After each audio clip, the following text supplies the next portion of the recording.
The Legend of Jigong Chapter 13. Qigong is this huge cultural icon, but he's the ultimate trickster, the ultimate anti-hero monk. He drinks wine, he eats meat. He wears these tattered rags. He's basically everything a monk is not supposed to be. Right. And in this chapter, we get the perfect storm. You've got this fancy birthday party, a really snobbish host, an arrogant rival monk. And it all culminates in this magical duel that just goes completely spectacularly off the rails. It does. On the surface, it is hilarious. I mean, soup being spilled, snakes appearing from nowhere. It's pure chaos. But underneath all that, it's actually this very sharp critique of arrogance, of social status, and the difference between what you might call parlor tricks and real spiritual substance. I love that. Performance versus substance. So let's set the scene. We're at the home of a wealthy man named Zheng Zhong. Right. And it's a huge deal. It's his mother's birthday.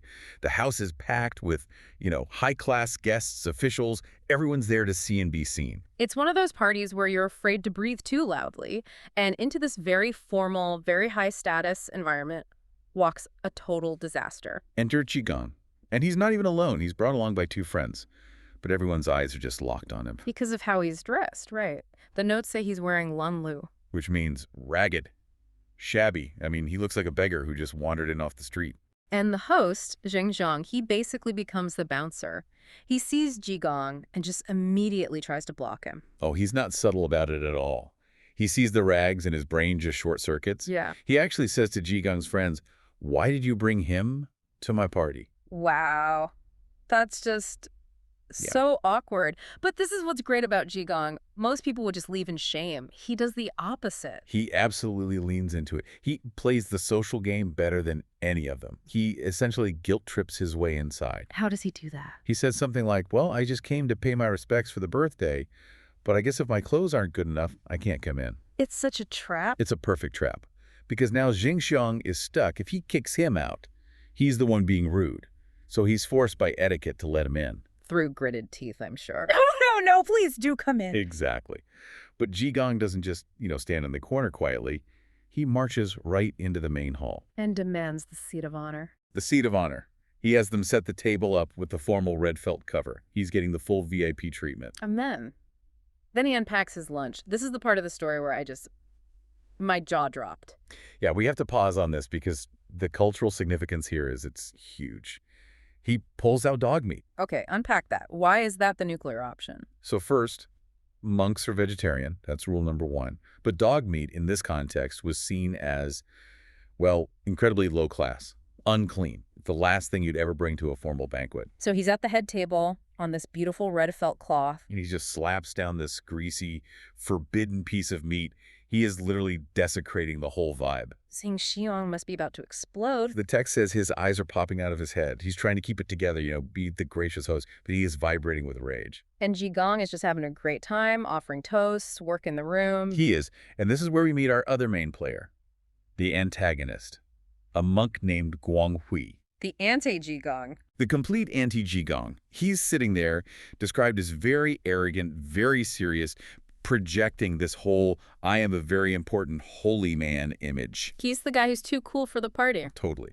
And when Jigong offers him a toast, Guanghui just ignores him, doesn't even look at him. But he's not just there to look serious. He has a plan. He does. He sees all these rich people, and he wants to impress them. So he tells Zheng Xiang, "I'd like to perform some magic for your mother's birthday." And he promises some pretty big stuff, right? Oh, yeah. The whole menu. Sky flying, ground running, water floating. Sounds amazing. So Zheng Xiang is thrilled. He's thinking, finally, some real class, a proper monk. And he runs to tell his mother. And this is where the story delivers its first big punchline. At the host's expense, her reaction is just perfect. She just snaps at him. Yeah. She says something like, "You want me to watch a magic show? Are you mocking me? I've been blind for 2 years." I laughed out loud. His son is so caught up in the idea of the magic show, he completely forgot. His own mother can't see it. It shows you how shallow he is. It's all about appearances for him. But the other guests kind of pressure the grandmother into it, right? Oh, just for the atmosphere. Exactly. So she agrees. And now the stage is set. You've got the arrogant monk, the blind birthday girl, and the mad monk in the corner, ready for a duel. Round one. Butterflies versus snakes. So Guanghui goes first. What's his move? It's very elegant. He cuts paper into butterfly shapes.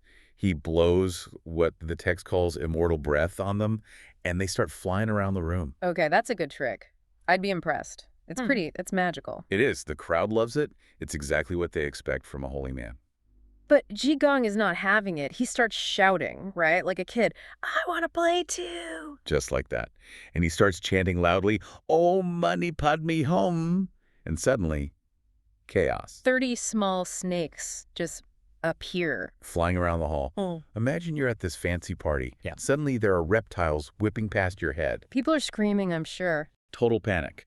But then, in the middle of it all, people start noticing something. Their chopsticks are gone. Hey, that's the reveal. Jigong points. The snakes all vanish, and everyone looks down and realizes they're holding their chopsticks again. The snakes were the chopsticks. Yes. And think about the difference. Guang Hu created something new, something pretty. Yeah. Jigong took an everyday object and twisted reality with it. He made them scared. It's so much more of a power move, and it completely steals the show. Now everyone is laughing. And Guang Hui is just left standing there, completely upstaged. So he has to escalate. Round 2.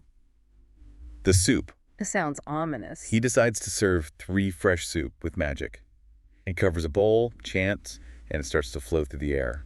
Very elegant. Or it's supposed to be. Supposed to be.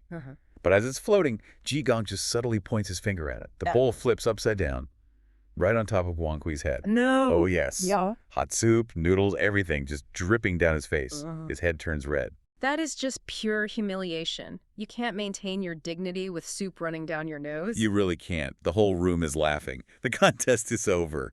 This is just bullying now. But Guang Hui is stubborn. He's not done yet. He needs one last big miracle to win back the crowd. This is the main event, the peaches. He says he's going to conjure longevity peaches for the grandmother. And the timing here is important, right? Very important. It's the 4th month. The text says it's green and yellow not connecting.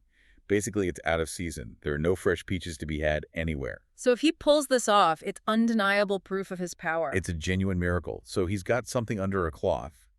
But before he can even lift it, Jigong starts predicting what it is. It's like a rap battle.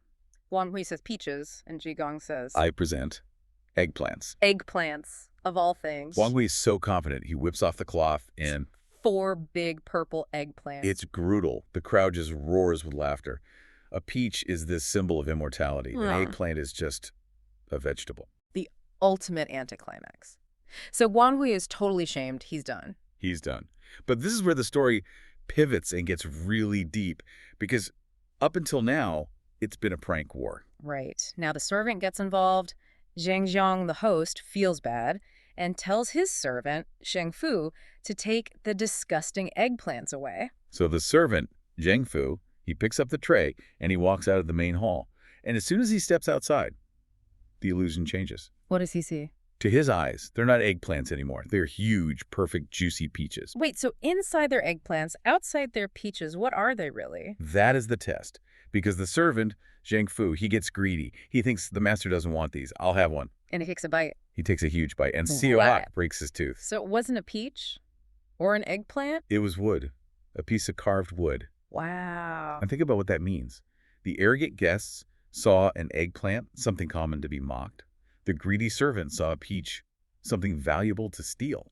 The object reflected the viewer's own inner state, their own flaws. It's a mirror, exactly. So Jigong catches him with the broken tooth. He does, and he laughs, of course. But then he tells him, take it to the old lady. The blind grandmother, the one person who couldn't even see the magic show. The one person who wasn't arrogant or greedy, she was just there. She had no pretense. And what happens when she takes a bite? She doesn't break a tooth. The text says, water flows from her lips. For her, and only for her, it actually becomes a delicious magical fruit. That is incredible. So the real miracle only happened for the one person who wasn't part of the spectacle. Precisely. Because her heart, or her mind's eye, was pure. The wood became real nourishment for her.